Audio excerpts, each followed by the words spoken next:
রাত পোহালেই ঈদ। রাজধানীতে চলছে শেষ সময়ের কেনাকাটা। এর মাঝেই নগরে শান্তি আর শীতলতার বার্তা নিয়ে এলো বৃষ্টি। অনেকেই এর মধ্যে পাড়ি জমিয়েছেন ঢাকার বাইরে স্বজনদের সাথে ঈদ করতে। তাই শপিং মলগুলোতে ছিল তুলনামূলক কম ভিড়। বিদায় বেলায় মাহে রমজান, রাত পোহালেই পবিত্র ঈদ উল ফিতর। মাস জুড়ে গরমের দাপটের মাঝে ঈদের আগের দিন রাজধানীর বুকে নেমে এলো স্বস্তির বৃষ্টি। শেষ সময়ের আয়োজন এবার পূরণ করার পালা। বাকি কেনাকাটা সেরে নিতে শুক্রবার সকাল থেকে মার্কেটগুলোতে আসতে থাকেন সাধারণ ক্রেতারা। তবে ঈদের ছুটিতে অনেকেই নারীর টানে বাড়ির উদ্দেশ্যে, তাই তো ক্রেতা সমাগম কম। যে বাবার জন্য কাবলি কিনছে, ছেলের জন্য পাঞ্জাবি কিনলো, আমার জন্য মেয়ের জামাই 3 পিস কিনে দিল।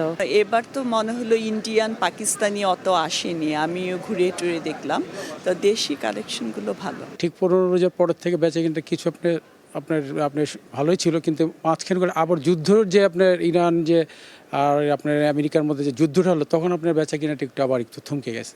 ঈদের আগ মুহূর্তের বেচা বিক্রি চলে গভীর রাত পর্যন্ত।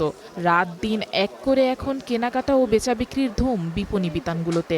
এর আগের বার আমি সেম ডেতে বের হয়েছি, কিন্তু এত মানুষ ছিল আমি কিছুই কেনাকাটা করতে পারি নাই, আমার এত বোর ফিল হয়েছে। কিন্তু আজকে দেখলাম কোনো লোক নেই, আজকে একটা অন্যরকম এক্সপিরিয়েন্স। আমি আড়ংয়ে গেলাম, সেখানে দেখি পুরাটাই ফাঁকা। মোটামুটি কাস্টমার এবার র্যান্ডমলি ছিল, যেমন গত বছর কাস্টমারটা কেনাকাটা ছিল, কিন্তু এবার ছিল শর্ট টাইমের ভিতরে। বেলা গড়ানোর সঙ্গে সঙ্গে বাড়তে থাকে ভিড়, জমে ওঠে ফুটপাতের দোকানগুলো।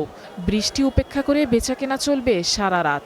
আমাদের মার্কেটে সারা রাত্রে কাস্টমার থাকে, হিউজ পরিমাণ। দিনে কম থাকে, রাত্রে বেশি কাস্টমার থাকে। টার্গেটে এখন পর্যন্ত আমরা পৌঁছতে পারিনি। আমাদের যে প্রত্যাশা ছিল সেই প্রত্যাশাটা এবার পূরণ হয় নাই। অন্য সময়ের তুলনায় ঈদে ব্যবসা জমে ওঠার আশায় থাকেন ব্যবসায়ীরা। এবছর কেনা বেচা নিয়ে তাদের মাঝে ছিল মিশ্র প্রতিক্রিয়া। Afroza Lamia, star news, Dhaka.